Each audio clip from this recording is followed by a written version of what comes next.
Down. See what I mean? Good. And that's with e-collar pressure. So the e-collar pressure is on when I say down, and it turns off when I say good. Okay? Stay. Okay? So just a couple steps away from him. It's a big deal. Eventually I can do it across the room. Now we're practicing duration, technically, and distraction, just mild. I'm walking in circles around him, which this is our first line of distraction, I would say.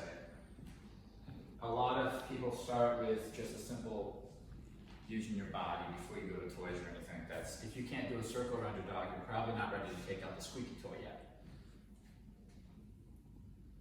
Break, break, good boy.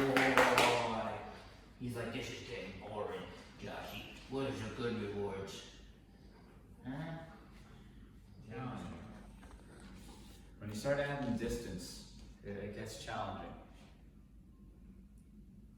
So if I'm teaching him down, I'm right here, teaching him down. It's much easier than if I do it from here. And what often happens, and you want to clear this up early, is the dog's going to try to take a couple steps towards you and then down. And that gives you want to have that conversation early, because you don't want your dog to be saying down, down, over there, to come to your feet usually. It can get kind of annoying. You want them to drop where they are. And there's a few other tricks I'll do along the way, but for now, I can start by taking a couple steps back and doing my gesture. But this is what the process looks like. Break. When I first start, I use my food lure, which is a lip retreat. I get my dog's nose, okay, sit. And what you do is you get real close and you let them sniff that, and you bring their hand down to the ground. They're interested in it, and usually they drop. Okay, and then you feed. And that's how you start. And then from there, once that becomes easy, you kind of start fading out that hand gesture, and then you can start making the gesture so you're not bending down fully. You don't want to do that every time. You want to get to the point where you're kind of just doing that. And then you want to get to the point where you don't do that at all, right? So today we started with the full-on lure all the way down, and we're working on slowly getting some space today. Break. Allister, sit. That's a good boy. Down. Good.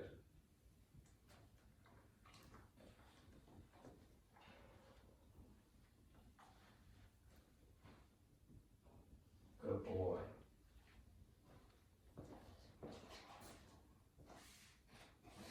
I like these little things.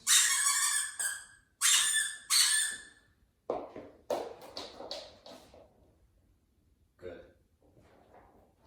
Very nice, young man. Here's a nice one for you. He's got this little white right here. You see that? Oh man, he's nice. Break. Oh. When we're teaching a command, once the dog starts to learn the command, then we want to start proofing it. And the way that you do that, there's a thing called the 3 Ds. It's so clever. I always think about it, and the 3 Ds are the things that you want to add as far as distractions, right? So, or challenges, we'll say. So 1 is distractions. 2 is distance.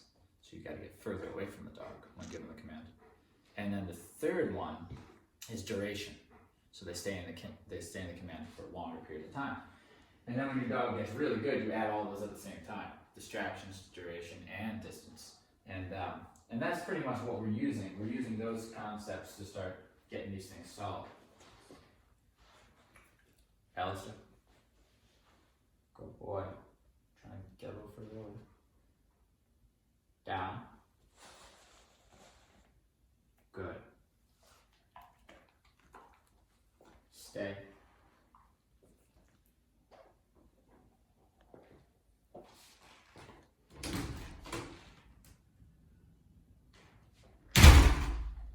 Good.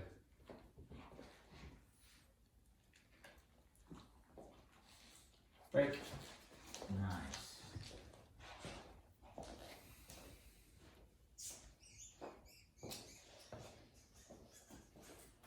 Chili. Break. Nice. Down. Good.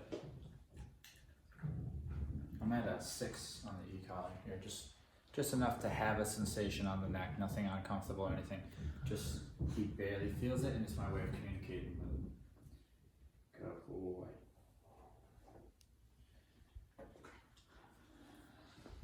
Yeah, he's a pretty special guy. We got a lot of shepherds in here, and they're usually, the temperaments are a little bit more kind of like wacky, you know. His is very stable, very clear head. Break. Good.